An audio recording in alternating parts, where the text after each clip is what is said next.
Welcome back, student. Continue this chapter. Now I will discuss what is molecule.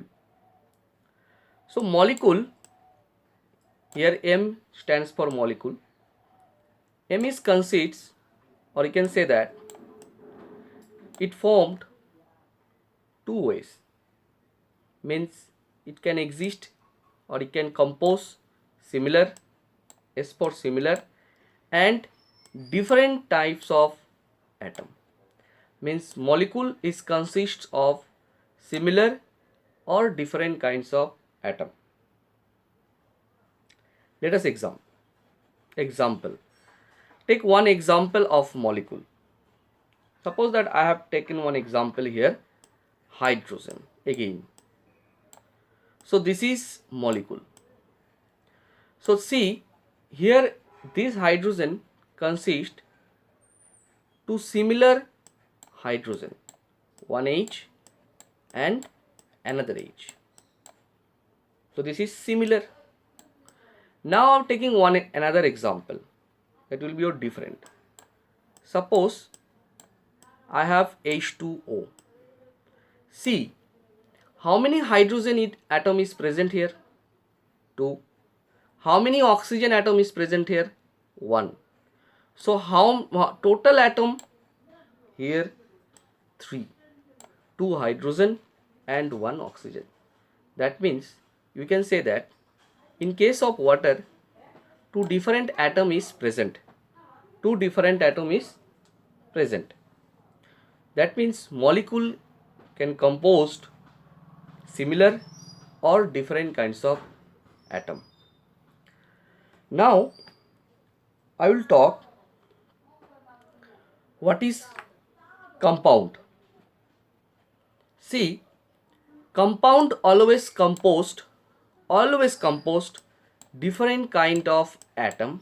First of all, number 1. Number 2, D for different. Number 2, with a fixed ratio.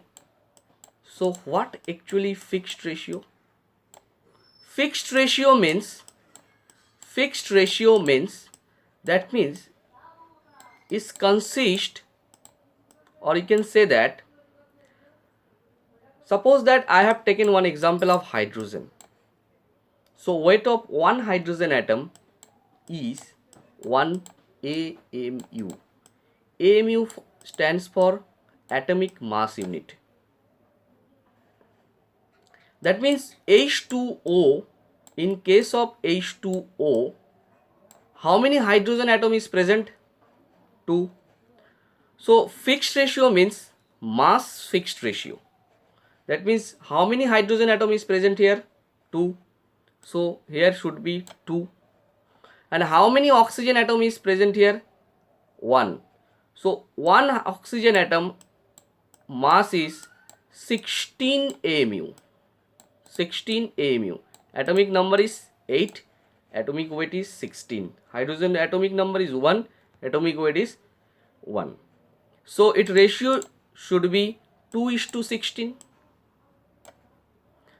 So if you simplify it, it will be 1:8. So when this 1:8 is there, then only the compound will form. Okay. Now I will take another example. Suppose I have taken one example of oxygen, and here another oxygen, but it is in molecular form. This is in your atomic form. So this case, this oxygen is also element, and this O3 is also element. Why? Because here in case of ozone, or you can say that in O3, 3 similar atom is present, or in case of this oxygen, 1 similar type, because there is no any kind of other oxygen is present. Suppose that I have taken one example of nitrogen, N2 and N. So this is your atomic form and this is your molecular form. So all are these are called element. Remember very carefully, all the homoatomic elements, all the homoatomic molecule, not element, all the homoatomic molecule exist as a element simply. Now I am going to the next slide and one question. The question is, all compound is molecule, but all molecule is not compound. All compound is molecule, but all molecule is not compound. So let's do these things in your home. I will discuss in next slide. Thank you.